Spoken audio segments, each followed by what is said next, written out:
Hindi umano nakikialam ang International Criminal Court sa politika ng Pilipinas, kundi nakatuon lamang sa paghahanap ng hustisya, katotohanan at pananagutan kaugnay ng investigasyon sa war on drugs. Ito ang binigyang diin ng ICC Common Legal Representative for the Victims na si Attorney Gilbert Andres na sinabing patuloy na naghahanap ng hustisya ang mga biktima ng kampanya kontra droga ng administrasyon ni dating Pangulong Rodrigo Duterte.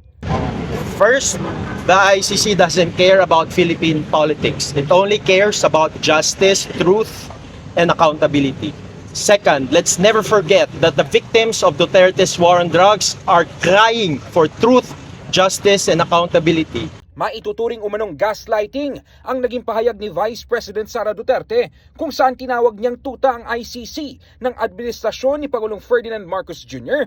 at ni dating Senator Antonio Trillanes IV. Yes, they are traitors to a Filipino and to the country. But more than that, ang ICC ay tuta ni Trillanes at ni Marcos. Because the ICC has no other case except for the case of President Rodrigo Duterte. And they found what? And they found Marcos, Trillanes, and money. Yes.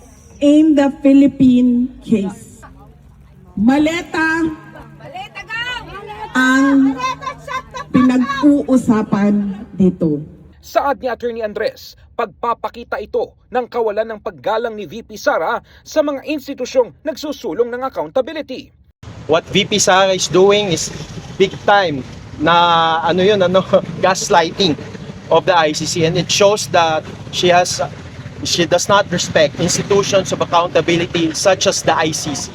Una na ring sinabi ng Malacanang na maaaring dulot lamang ng frustration ang mga pahayag ng bise dahil sa pagkakadetine ng dating Pangulo. In the heart of changing lives, ako si Brigada Ino Flores ng 105.1 Brigada News FM Manila. The Music and News Authority.